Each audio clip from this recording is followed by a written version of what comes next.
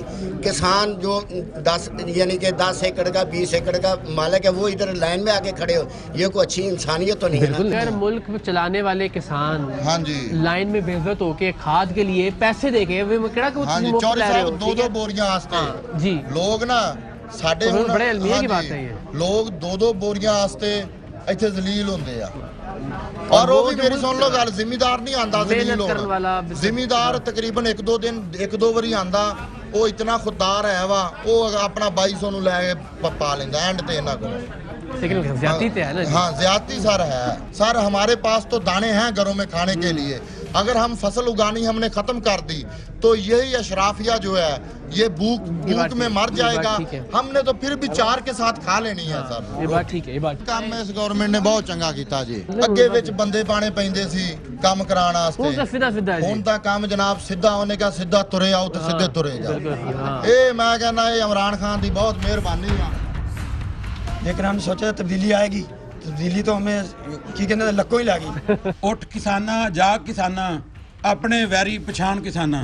ਹਾਂਜੀ, ਖਾਦ ਦਾ ਮਸਲਾ ਰਿਹਾ ਕੀ ਹੈ? ਗੱਗੂ ਦੀ ਖਾਸ ਤੌਰ ਗੱਲ ਕਰ ਕੇ ਬੂਰੇ ਖਾਦ ਤੁਸੀਂ ਪਿੰਡਾਂ ਤੇ ਜਾਓ, ਜਾ ਕੇ ਕਿਸਾਨਾਂ ਨੂੰ ਪੁੱਛ ਲਓ, ਤੁਸੀਂ ਨੁਮਾਇੰਦੇ ਹੋ, ਤੁਸੀਂ ਦੱਸ ਦਿਓ। ਉਹਨਾਂ ਨੂੰ 2500 ਰੁਪਏ ਦੀ ਮਿਲ ਰਹੀ ਹੈ। 2500 ਰੁਪਏ ਦੀ? ਹਾਂਜੀ 2500 ਰੁਪਏ ਦੀ। ਤੇ ਮੈਂ ਇੱਥੇ ਕਿਸਾਨ ਮੰਗਾ ਦੇਣਾ ਜਿਹੜੇ ਇੱਥੋਂ 2200 ਰੁਪਏ ਦੀ ਲੈ ਕੇ ਗਏ। ਨਹੀਂ, ਉਹ ਤੇ ਅਸੀਂ ਆਪ 2300 ਰੁਪਏ ਦੀ ਲੈ ਕੇ ਗਏ। ਖਾਦ ਦਾ ਬੁਹਰਾਨ ਹੈ ਸੀ, ਇਹ ਪੈਦਾ ਕੀਤਾ ਗਿਆ ਤੁਹਾਡੇ ਖਿਆਲ 'ਚ? ਖਾਦ ਪਿੱਛੇ ਫੈਕਟਰੀਆਂ ਪੂਰੀਆਂ ਚੱਲਦੀਆਂ ਪਈਆਂ, ਖਾਦ ਪੂਰੀ ਬਣਦੀ ਪਈ, ਪਿੱਛੇ ਕੋਈ ਮਸਲਾ ਨਹੀਂ।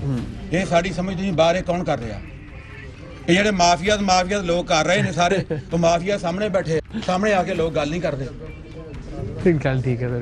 अच्छा, ये कह रहे हैं सिर्फ खाद का मसला नहीं है, कोई और भी मसला है, मेरे को पूछ लेते हैं। सर जो मकई का सीड है, हाँ जी, आज से 15-20 दिन पहले 11,000, 10,000, 11,000 का मिल रहा था, अब वो 16,000 का मिल रहा है। उस पर कौन बात करेगा? और वो ये सीजन कब से कब तक है? जब ये यानी कि सीजन है ना, यानी कि तकरीबन मार्च तक मकई लगेगी। अच्छा, और ज्यादा बढ़ेगा भी तो मकई तो शुरू नहीं, मौसम की खराबी की वजह से। इसके अलावा ये हम कम से कम पहले इंतबाह कर रहे हैं, खबरदार करेंगे, ये भी और इशू भी हो सकता है। खाद पे सर 200-300 महंगी ले ली जिम्मेदार ने, कोई बात नहीं, एक एकड़ को 2 बार डाली जाएंगी या 3 डाली जाएंगी। 600 रुपये ज़्यादा बढ़ गया, 700, और मकई का जो 5-5 हज़ार रुपये बढ़ रहा है, ज़्यादा खतरनाक, जिन्होंने अलार्मिंग। लेकिन हमारे सोहेल कलियास साहब बड़े एक्टिव माशाल्लाह नुमाइंदे हैं आरवाई के, तो ज़रा एक रैप अप कर लेते हैं, ओवरव्यू सारी सूरत हाल का, ज़रा मुख्तसरन अगर आप सोहेल भाई के प्रॉब्लम का हल। DAP तो जिस तरह से हमारे किसानों ने कर ली यूरिया कर ली, अब DAP की बारी है भैया। इसी तरह से ये 9,500 तक चला, ये जाएगा, ये 13,000 तक जाएगी। हम एडवांस बता रहे हैं कि जिस तरह का इन लोगों ने माहौल क्रिएट किया हुआ है, बीज की बात कर रहे हैं, वो भी यही रहेगा।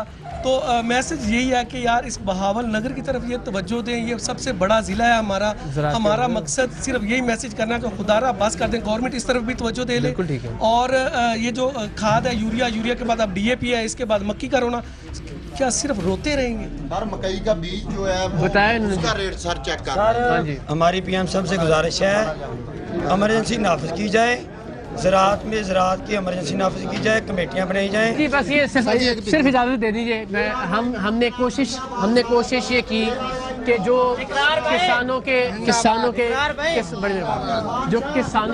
किसानों के जो मसाइल हैं वो आप तक पहुँचाएँ। ज़ाहिर है उसमें हमने देखा कि जो किसान हैं वो नाला हैं हुकूमत से, पाकिस्तान तहरीक इंसाफ की हुकूमत से, लेकिन इमरान खान साहब से वो बड़े हक से शिकवा कर रहे हैं और हक वही होता है जहाँ पसंदीदगी भी होती है। तो मेरा ख्याल है कि ज़रा किसानों के मसाइल पर नज़र करने की ज़रूरत है। किसानों के मसाइल हल होंगे तो यकीन जानिए पाकिस्तान के मसाइल हल होंगे। इस बात पे ये कोई मुहावरा नहीं है, कोई जुमला नहीं है कि किसान खुशहाल होगा तो पाकिस्तान खुशहाल होगा।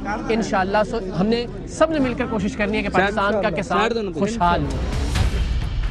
टीम सरेआम से फोन पर वादा करने के बावजूद बूरेवाला के असिस्टेंट कमिश्नर बिलावल अली ने ऐन वक्त पर सुहेल अमीन एंड कंपनी पहुंचने और इस बड़े माफिया के खिलाफ कार्रवाई से इनकार कर दिया। महकमा ज़राअत के आरजी डिप्टी डायरेक्टर वहां पहुंचे कि शायद वो इस ताकतवर जखीरा अंदोज की ताकत से वाकिफ नहीं थे या फिर उन्हें आरजी पोस्टिंग की वजह से अब तक खरीदा नहीं जा सका था। चूंकि डिप्टी डायरेक्टर महकमा ज़राअत वहां पहुंच गए थे और टीम सरेआम के पास खाद की जखीरा अंदोजी, नाजायज मुनाफाखोरी और गैर कानूनी कीमत पर फरोख्त के वीडियो सबूत मौजूद थे, सो उन्होंने महकमा ज़राअत के डायरेक्टर को इत्तला दी, जिनकी भरपूर कोशिश थी कि वो ना पहुंचे और मामला टल जाए। लेकिन हम उनके वहां पहुंचने तक डटे रहे। सबूत मौजूद थे। खाद की हजारों लाखों बोरियों से भरे गोदामों का पता टीम सरेआम को मालूम था, सो महकमा ज़राअत के डायरेक्टर ने सुहेल अमीन एंड कंपनी गग्गू मंडी के गोदामों को सील कर दिया।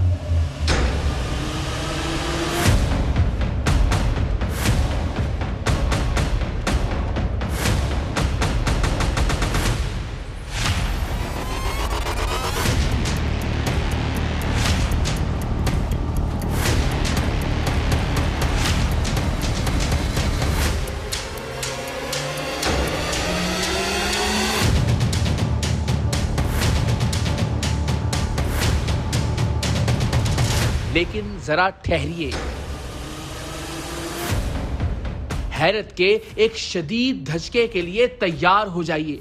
तमाम वीडियो सबूतों की मौजूदगी, CFO और उनके एजेंट के एतराफ़े जुर्म और महकमा ज़राअत की कार्रवाई के बावजूद डिप्टी कमिश्नर विहाड़ी मोहम्मद खिजर अफजाल चौधरी ने अगले ही रोज इन गोदामों को फिर से खोलने का हुक्म दे दिया, इस जवाज के साथ कि गोदाम खोलकर खाद किसानों को फरोख्त की जाए और पैसे सुहेल अमीन एंड कंपनी को दे दिए जाएं ताकि किसानों को खाद की किल्लत का सामना न करना पड़े। गोदाम सील करने वाले महकमा ज़राअत के अफसर की गुफ्तगू सुनिए। यहाँ अमीन एंड को के स्टोर पे हम खड़े हैं। कल जो खाद का स्टोर जो है ना वो सील किया गया था और 113 बैग जो है वो यूरिया, सरसब्ज यूरिया और ज़बरदस्त यूरिया, इसी तरह कुछ 600-700 बैग पड़ी हुई है। तो उसको हम डीसील कर रहे हैं ताकि काश्तकारों को बर वक्त जो है वो खाद यूरिया मिल सके। और यूरिया के इस वक्त ज़रूरत भी है हमारी गंदम की फसल को भी और बाकी फसलात को भी, इसलिए काश्तकारों की भलाई के लिए हम जो है इसको डीसील करके काश्तकारों को कंट्रोल रेट पे अभी मौके पर जो है वो इसकी दस्तयाबी जो है वो यकीनी बना। सवाल ये है कि किसानों को जलील करने वाले इस माफिया का क्या बिगड़ा, और डीसी साहब को किसानों का इतना ही दुख था तो इस गोदाम को पहले क्यों ना ढूंढ निकाला। हुजूर पहले कहां आराम फरमा थे। साहिबो, गंदा है पर धंधा है ये। वतन की मट्टी में अनाज उगाने वाला किसान वतन की मट्टी से जुड़े हर शख्स पर अपनी मोहब्बतें निसार करता है। हर एक से मोहब्बत करने वाला और हर एक को इज्जत देने वाला ये सादा लौह और खुशदिल किसान अगर आज हुकूमत और इंतजामिया से नाला है तो ये लम्हाए फिक्रिया है। कुछ कीजिए इससे पहले कि हुकूमती महल्लात से लेकर कच्चे मकानात तक हर जगह भूख का राज हो। अहम तरीन खबरें अब एक क्लिक की दूरी पर। आपके पसंदीदा टॉक शोज हों या अहम मुल्की या गैर मुल्की शख्सियात की न्यूज कॉन्फ्रेंसेस, हर लम्हा बाखबर रहने के लिए सब्सक्राइब करें हमारा YouTube चैनल। मौसम की सूरत हाल हो या खेल के मैदान से खबरें, अपने मोबाइल फोन से मुल्की और बैनुल अक़वामी अहम खबरों तक रसाई के लिए डाउनलोड कीजिए मोबाइल ऐप बावसूख ज़राए से मुसद्दिका खबरों, तज्जियों और तबसरों से मुस्तफीद होने के लिए विजिट कीजिए पाकिस्तान की सबसे बड़ी न्यूज वेबसाइट www.arYnews.tv। इन सब के अलावा पाकिस्तान का सबसे बड़ा फेसबुक पेज हो, सबसे बड़ा न्यूज इंस्टाग्राम अकाउंट या फिर ट्विटर, ARY न्यूज पहुंचा रहा है खबरें सबसे पहले आप तक, ताकि आप रहें हर लम्हा बाखबर।